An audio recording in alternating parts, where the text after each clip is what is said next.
What's going on, Sports 2.0 Network? What's going on, Central Illinois? Welcome into the Colten Kahler Show. Back after a week off. Took a break for the Thanksgiving holiday. Had a busy week last week over at the Washington Tournament of Champions. And boy, if you missed it, you missed a very good week of high school basketball. A lot of great stories and a lot of great players last week over at the Washington Kevin Brown Memorial Tournament of Champions. So last week was highlighted, obviously, by Hansel Emanuel of Life Academy. And he was a very special player. And if you don't know who Hansel Emanuel is, he is a one-arm basketball player from Tallahassee, Florida, is where Life Christian Academy is. He's originally from the Dominican Republic, but he is a very special basketball player. Lost his arm in an accident when I think he was about 8 years old. And he's just as good, if not better, than a lot of people out on that court. And also on his team, a very good player, Angel Montas. He is recruited by Illinois right now, I believe Virginia Tech and some other schools. So he's got some top talent looks there over in Washington. And then obviously you had Yorkville Christian, Jaden Shute, the Duke commit. And he's about as advertised as it comes. He is the Duke commit that you would think. So he was a special player. And Yorkville Christian, they can put up points in a heartbeat. Chicago St. Rita, Marez Johnson Jr., James Brown, the two big guys inside, they were very good. St. Louis Vashon ended up winning the Washington Invitational. St. John Bosco, Christian Estrada, he was a very, very good basketball player there from St. John Bosco out of California. So overall, a very good week of high school basketball. And so we're back into the season. But tonight, we're going to talk a little bit about, obviously, the coaching carousel and everything going on in the college football world. Talk about the possible postseason, what we could see. We'll have a little bit of MLB talk with the lockout currently happening. I'll give you my explanation of why I still continue to hate the Cardinals front office. And then also we'll talk about Thursday night football tonight between the Dallas Cowboys and the New Orleans Saints. That game starts at about 7:20, so a little under an hour. But let's get in college football. Obviously the whole college football realm right now is dominated by Lincoln Riley and by Brian Kelly. Brian Kelly has left Notre Dame in the middle of the year. Notre Dame has the chance of being in the Final Four and playing for a national championship. If one of the top four were to lose, Notre Dame's probably going to find their way in. And I don't know. I mean, Brian Kelly, it's kind of hard to turn down that money that LSU's throwing at him. But obviously the way he left is, it is Brian Kelly-esque. So let's not, forget about the way he left Cincinnati and how he got into Notre Dame. He left Cincinnati kind of the same way that he left Notre Dame after a very successful year, and just kind of he's up and gone. And looking at coaches historically in college football, I believe there have been 12 coaches, or there's 10 or 12 coaches that have ever left after like an 11-win season. 5 have gone to the NFL, 5 have quit or retired, and 2 have gone to a different college school. And Brian Kelly is the only coach to leave for a different school after an 11-win season, and he's done it twice. So he is the only coach to leave for a different college, and he's leaving a very good program in Notre Dame. Notre Dame's going to be just fine. Obviously, they have their guy that they're going to hire their defensive coordinator, and there's been videos out there about someone leaked his conference meeting that, he sent out that message at 10 o'clock at night, apologizing to his players about, the way that they had to find out and ask, hey, let's meet tomorrow morning so I can talk to you in person. And I'm telling you right now, not a chance I'm showing up for that meeting. Not a chance in the world. We'll open it up to the comments if you're tuning in. Is there any chance that you show up to that meeting there in the morning with Brian Kelly if you're a Notre Dame football player? Not a chance. If that's the way my coach left, with the season that you're having, it shows, one, that you really don't care about me, You don't care about the university. You don't care about my teammates. And you lost a lot of respect from me if that's what you're going to do. So there's not a chance that I show up to that meeting. And then obviously the offensive coordinator, I think Michael Reese is his name. He had a speech that also was put out there, and he was, talking about how he's committed, he's staying and all that. So good for him, good for him. And, Notre Dame, again, they're going to be just fine. They'll be perfectly okay. And if it comes to it, they'll be okay. They will be okay. So they still got a chance. Let's look at Lincoln Riley. First off, I don't blame him one bit. He has talked about how he did not want to be in the SEC when Oklahoma's moving that way. Turner saying I'd show up to see what he has to say, but since it lasted 4 minutes, I'd be even more pissed off. Yeah, I totally. If I got up at 7 a.m. for a meeting that lasted 4 minutes and he's out the door, again, that just shows me where your priority is at and that you really don't care about me. So, it's kind of frustrating. And, we've all as athletes gone through our team meetings, especially, I've never gone through a coaching change team meeting, but we've all kind of had our come to Jesus moments, if you will, team meetings, and they're not exactly fun. And a lot of the times it can be kind of make or break in a season, especially for a team. So, you look at that and it's tough. It's not easy. And I feel bad for those kids at Notre Dame and the recruits, but it sounds like they're going to try and keep everybody, and we'll see. But Brian Kelly's going to have his work cut out for him at LSU. I mean, he'll be able to get recruits. They'll have top-notch facilities just as he did at Notre Dame and, LSU. I think Brian Kelly's a good coach, and they most definitely will be okay. Looking at Lincoln Riley, but he shared how much he did not want to be in the SEC, and he liked being in the Big 12. And so he did everything that he thought he could do. And, he knows where Oklahoma and all that is heading. So I don't blame him one bit. He's going to go to the Pac-12. He's going to go at USC, probably the most successful, the most historic program in the Pac-12. And he will go there and he will win the Pac-12 championship every year. USC will now be relevant again. You're not telling me that kids are not going to flock to him in Southern California and play football, and the facilities that they'll probably get because of this.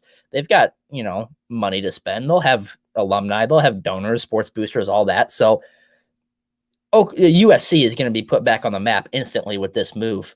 And, the earth was shattered by Lincoln Riley and his move, but I saw it coming. I mean, he doesn't want to be in the SEC.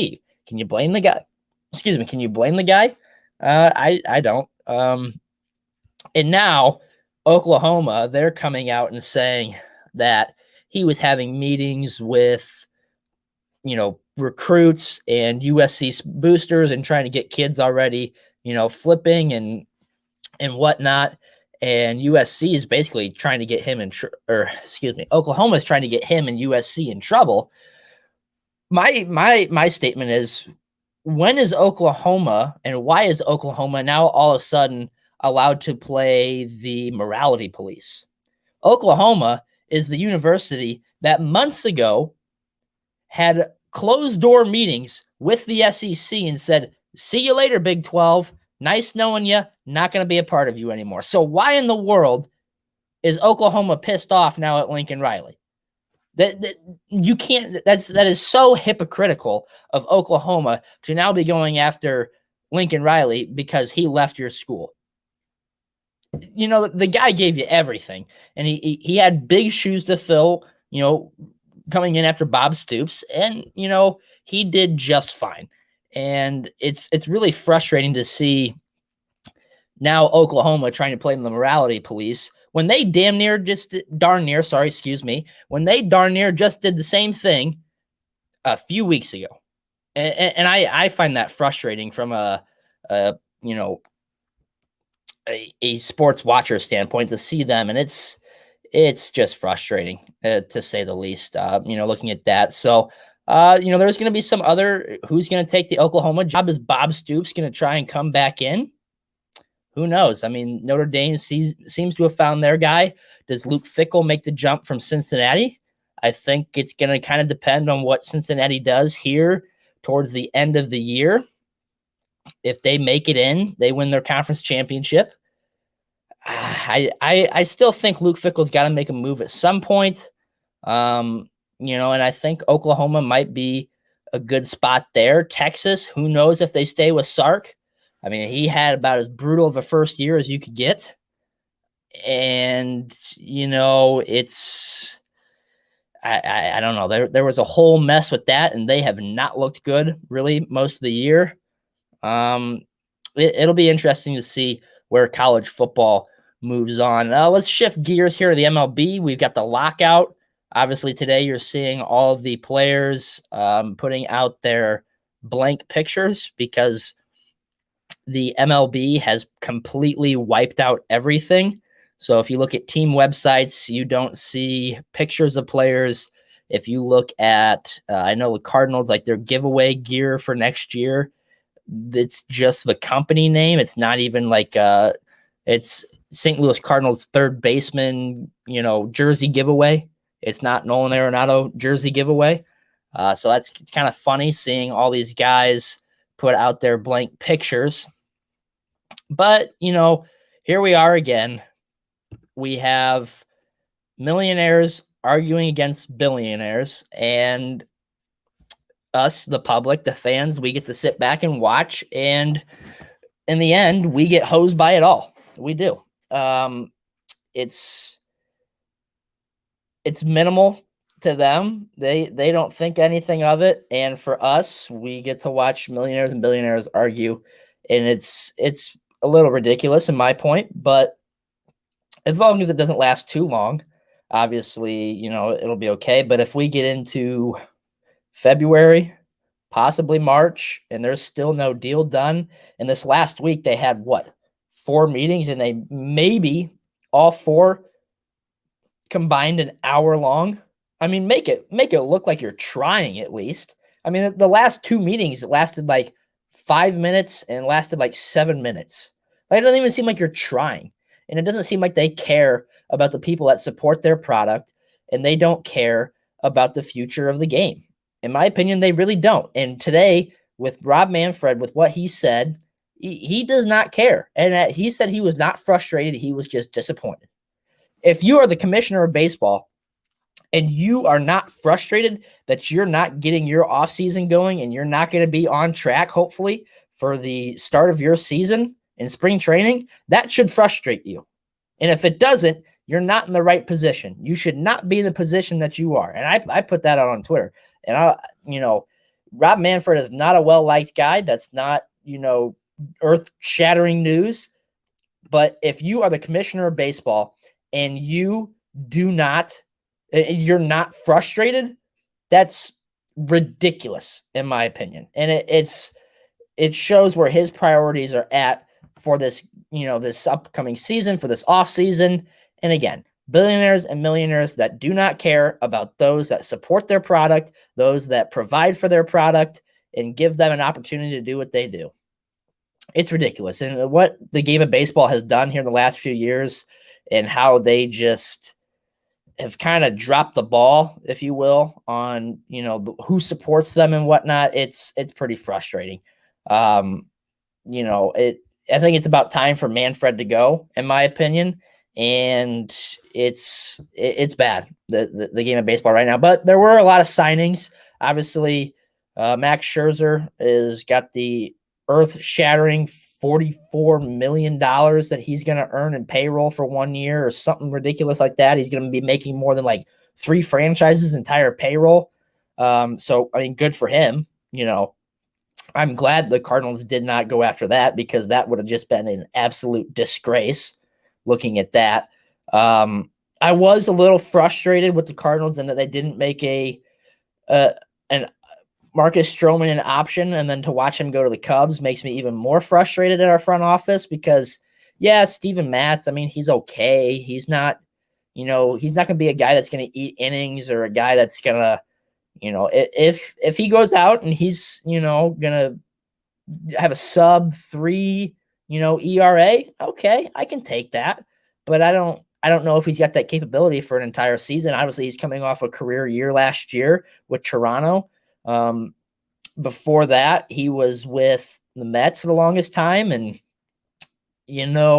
I would have liked to see Stroman, because Stroman, if you look at his ground ball rate, there's only one pitcher in the last 5 years that has a better ground ball rate than Marcus Stroman, and that's Jacob deGrom.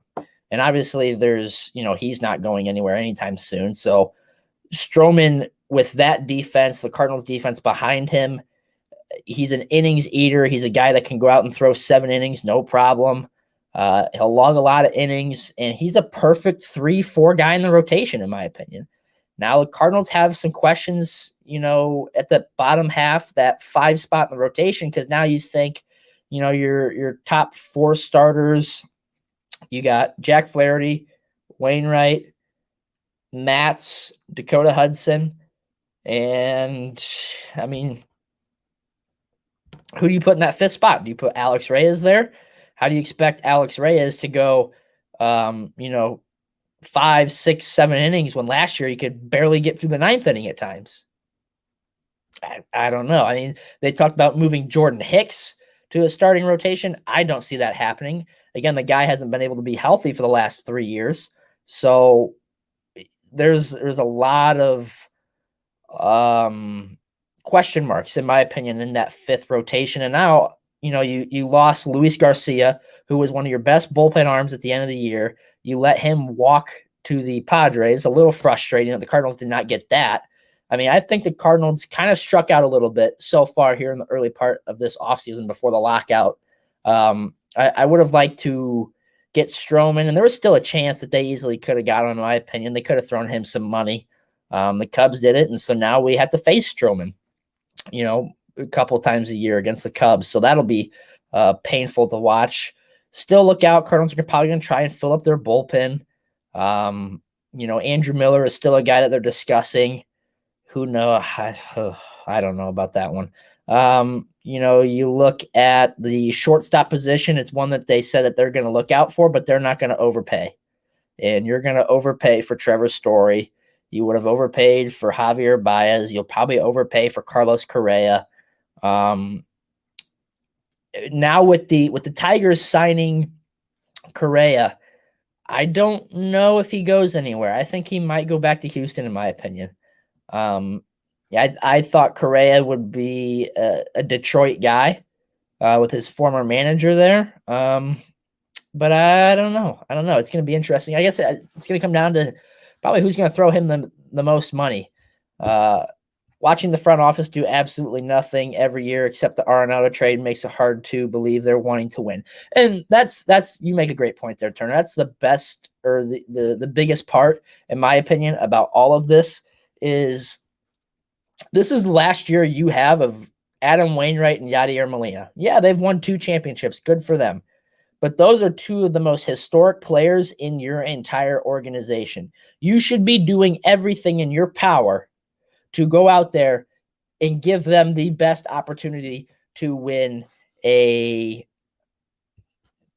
championship. Tanner, Red Sox offseason moves anger me. Well, Tanner, I think you'll be all right if Kyle Schwarber signs back. That's a name I'd like to see the Cardinals get, especially if the DH comes. I don't think it's going to happen because they're not going to spend money for him.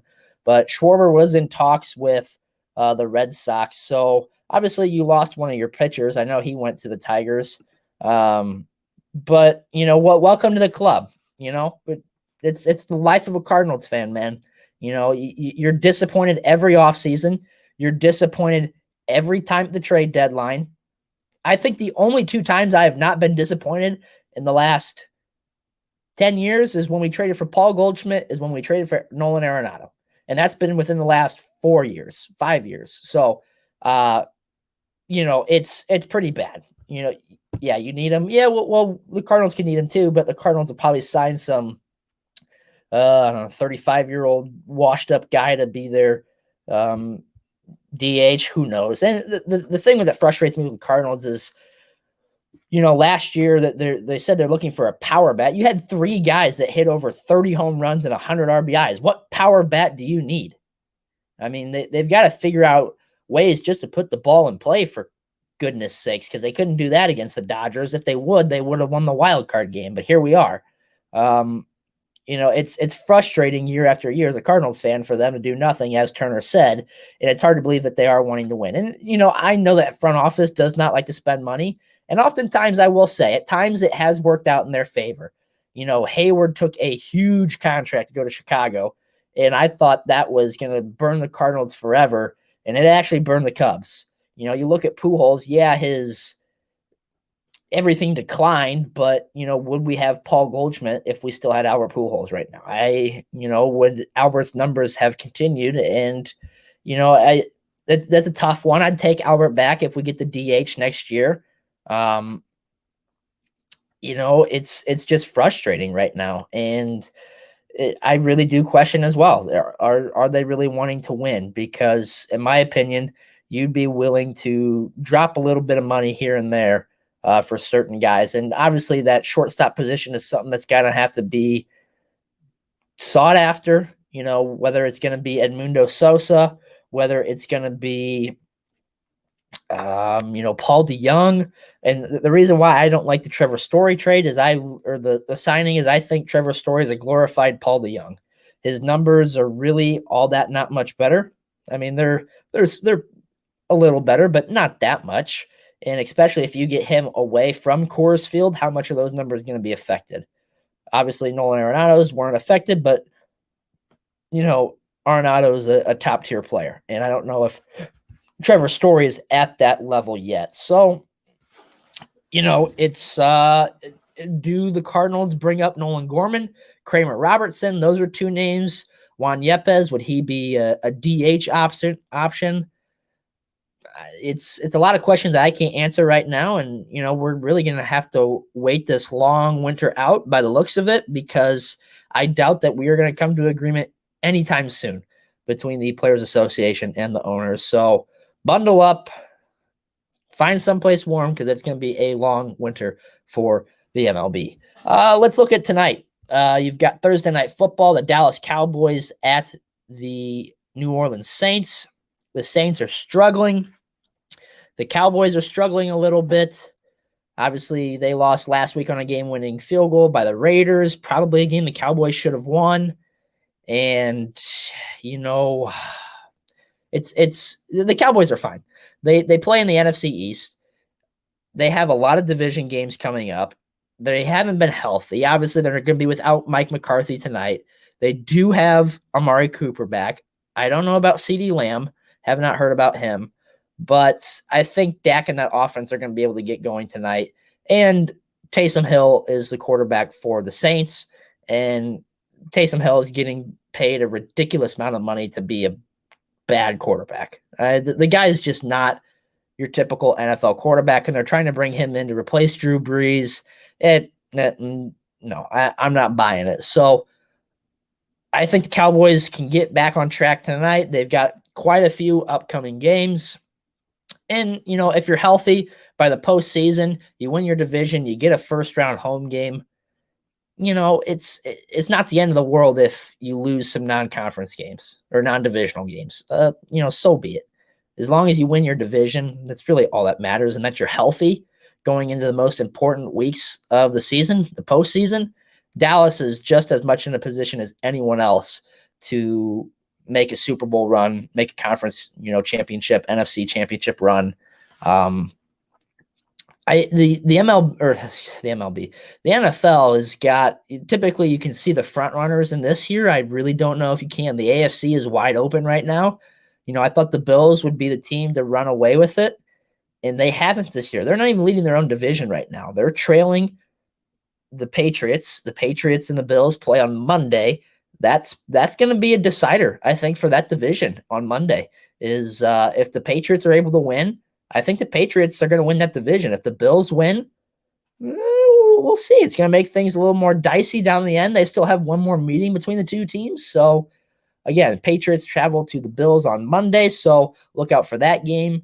And tonight, I think if the Cowboys are able to show that, they can run the ball a little bit, Zeke's a little banged up. That defense is starting to struggle against the run a little bit. They struggle against the pass as well, but they're a little beat up as well. But the Cowboys, if Tyron Smith is playing tonight, I think he is. That offensive line is very good when he's in the game. So, I like the Cowboys tonight. And I think we're gonna have an interesting week of football. But that about does it for me tonight. Short show by myself tonight. But I appreciate you all tuning in. I appreciate you all listening. But that'll do it for us here tonight and for me tonight on the Sports 2.0 Network and the Colten Kahler Show. Thanks for tuning in. We'll see you next week.